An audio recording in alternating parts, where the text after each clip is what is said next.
Hi lovelies and welcome to LoveYasminx. Now today what I'm going to do is an empties video. This is basically where I'm going to talk about products that I've really liked or some that I haven't liked as much, but I've completely finished them, and I'm going to discuss whether or not I would rebuy them.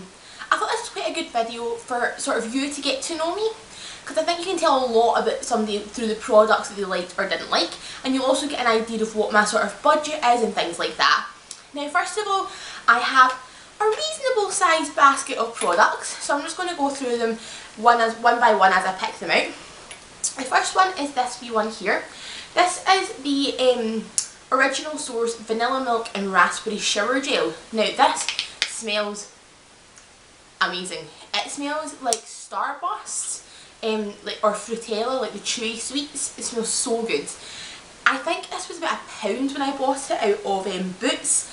And yes, I will definitely purchase this again, and by I definitely will, I mean I already have, and I've got two in my kitchen, in my bathroom, so love this product.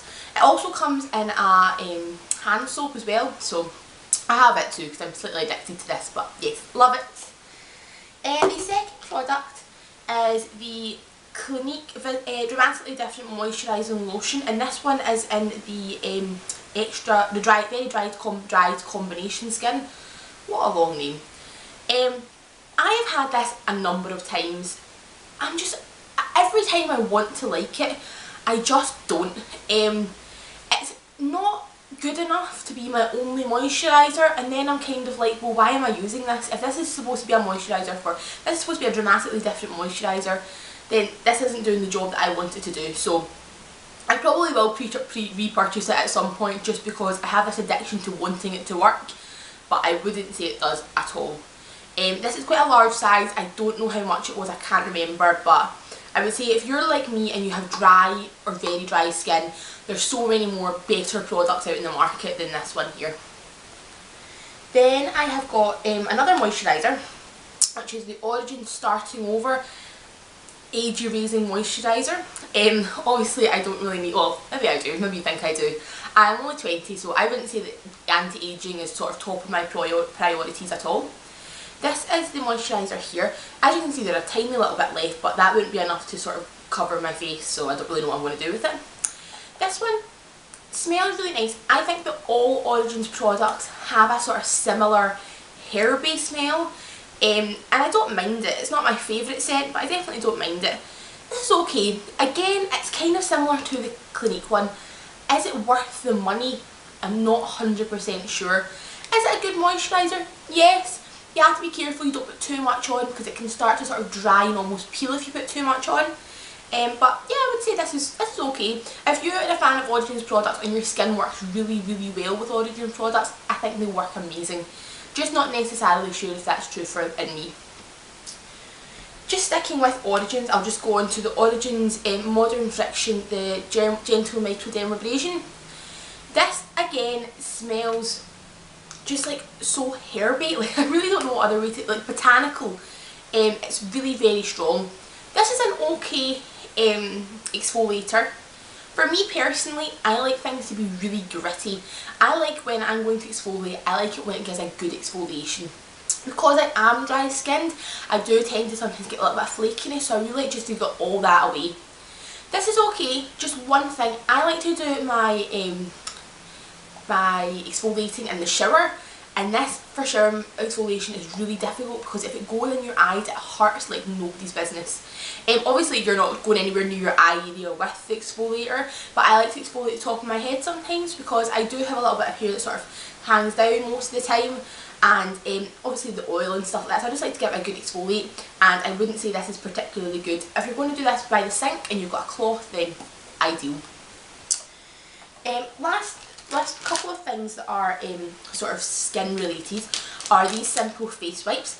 I have got multiple empty packets of these. These are my go-to face wipes.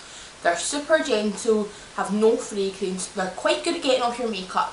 To be honest with you, if I'm wearing like a decent amount of makeup, I'll use two of them. I'll use one for my eyes and then I'll use one for my face. So I'll take off all my eye makeup and then I'll double cleanse with my face. Just because these are obviously only face wipes, you can't expect amazing things from them, but I would say that in general I quite like them.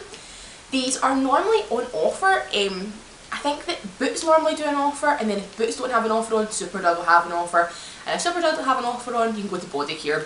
I would never buy these full price. I probably go through about 3 packets of these a month, so I always get them on offer. But yeah, no, these are really, really good. Just be careful you're not picking up the ones with the exfoliating pads, just because for around your eyes they're too harsh. But yes. So the last sort of two skincare items I have are both just lip balms. First one is the Burt's Bees lip balms. This one I have obviously had for a while with the labels all rubbing off. It's okay. I think that Burt's Bees gets quite a good name for itself with lip balms. For me personally, I think it's okay. It's not maybe the best product I've ever tried. It's definitely not the worst. It lasts a decent amount of time. I mean, as you can see, I have totally finished this up. I'm not 100% sure on it. Would I buy it again? Probably. But would I go for like a flavoured one? Yeah, I'd probably go for like the raspberry, I think they do. But Burt's Bees. And then this is something I don't really ever see get talked about on YouTube, and that's Elemis products. This is the Elemis Lip Revive. I think this is like £16 RRP, which for this is ridiculous. Was I expecting amazing things from this? Yes. I was thinking £16 Lip Revive. This is going to make my lips so nourished, so fantastic.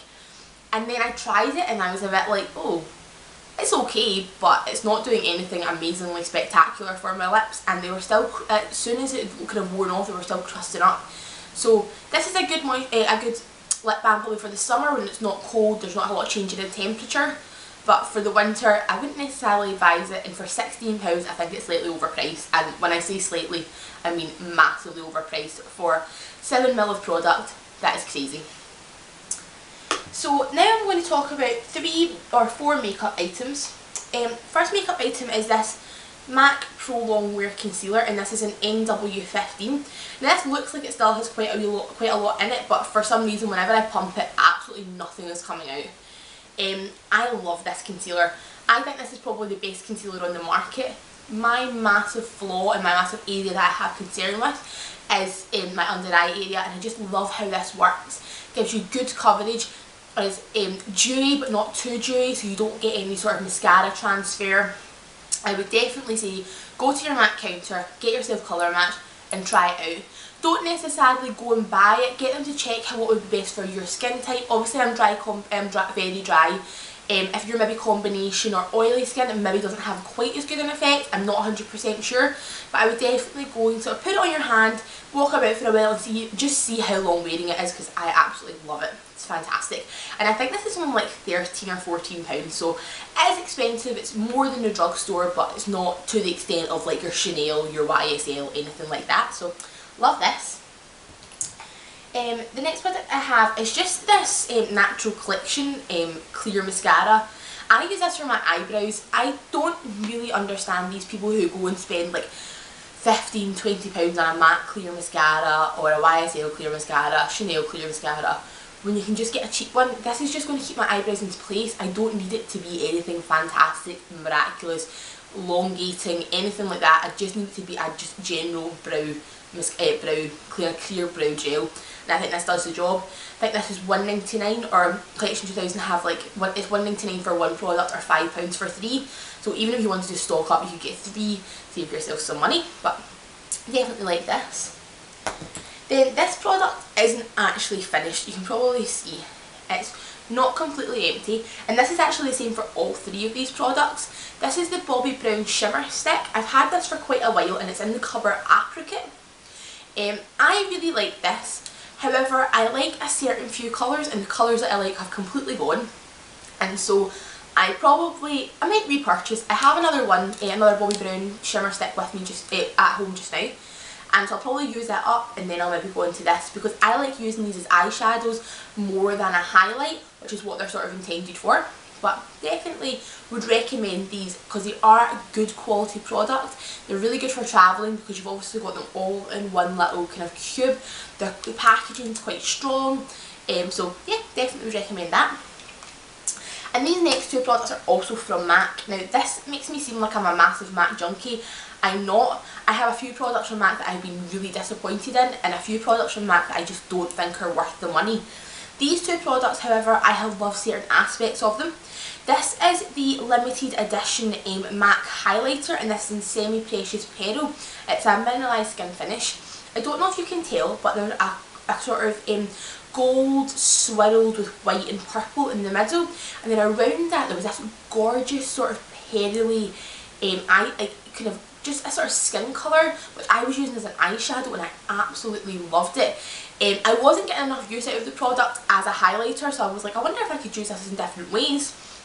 And I have used up the complete round the edge of this. Now, once this happened, I went into MAC on a hunt to see, because I was thinking, even though this was sort of a product that was from a collection, I was thinking there must be something in the MAC shop that is similar. And I went into MAC on a massive swatching session, and to find the closest thing I could find to it, and it was this. It's the this and that mineralised eyeshadow. And I don't know if you can see again, but this side is completely clean, because this is the side that was the same colour. Absolutely loved it.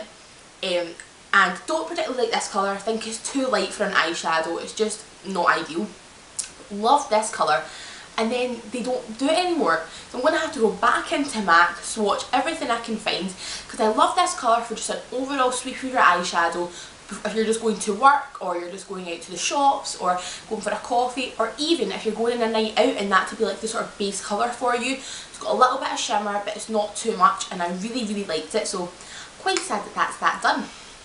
Now that is my basket. If I just take these two MAC products out, that is my basket now empty. I hope you've enjoyed this video. I hope it gives you a little bit of an insight into sort of what products I like, what my budget's like, what sort of brands I float to. And until next time, lovelies, bye bye.